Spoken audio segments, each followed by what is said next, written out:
அதெல்லாம் வந்து அந்த குத்தாட்டம் போடுறது, பெண்களுடைய அந்த ட்ரெஸ்ஸஸ் வந்து விலகிறது, மார்பகங்கள் தெரியுறது, ஆம்பளைங்களுக்கு வந்து என்னன்னா பேண்ட் கீழே வருது, பின்னாடி இருக்கிற பார்ட்ஸ் எல்லாம் தெரியுது. சோ இது எல்லாமே வந்து என்னன்னா ஒழுக்கக்கேடான சீர்கேடான வருஷம். இப்படி வந்து என்னன்னா ஆவியானவர் ஆராதிக்க விட மாட்டாரு. சத்தியத்தை அறிந்தவர்கள் இப்படி வந்து ஆராதிக்க மாட்டாங்க.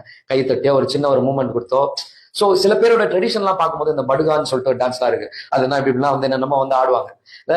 சோ அவங்களுடைய ட்ரெடிஷன் இருக்குது. சில பேர் இந்த குறவர்கள் குறத்தைகள் அவங்க எல்லாமே என்னன்னா அப்படியே அப்படியே டான்ஸ் ஆடுவாங்க, கை தட்டுவாங்க, நாட்டுப்புற பாடல்கள் இந்த மாதிரிலாம் எடுக்கும் பொழுது ஒரு சின்ன சின்ன ஆக்ஷன்ஸ் இருக்கும். பட் அப்படிப்பட்ட ஆக்ஷன்ஸ் எல்லாமே டீசென்டா இருக்கும். இந்த சினிமால ஆடுற மாதிரி வந்து குத்தாட்டம் போட்டு அப்படியே கும்மி அடிச்சுட்டு அப்படியே பர்ஃபார்மன்ஸ் பேஸ்ட் வந்து கிடையாது. இப்போ இந்த கான்செர்ட்ல பண்ணும் போதும் சரி, இந்த யூத் மீட்டிங்லும் சரி, இப்போ பெர்ஃபார்மன்ஸ் பேஸ்ல போறதுனால தான் தப்புன்னு சொல்றோம். பரிசுத்தல் குலைச்சல் இல்லாம டான்ஸ் வந்து ஆடிக்கலாம்.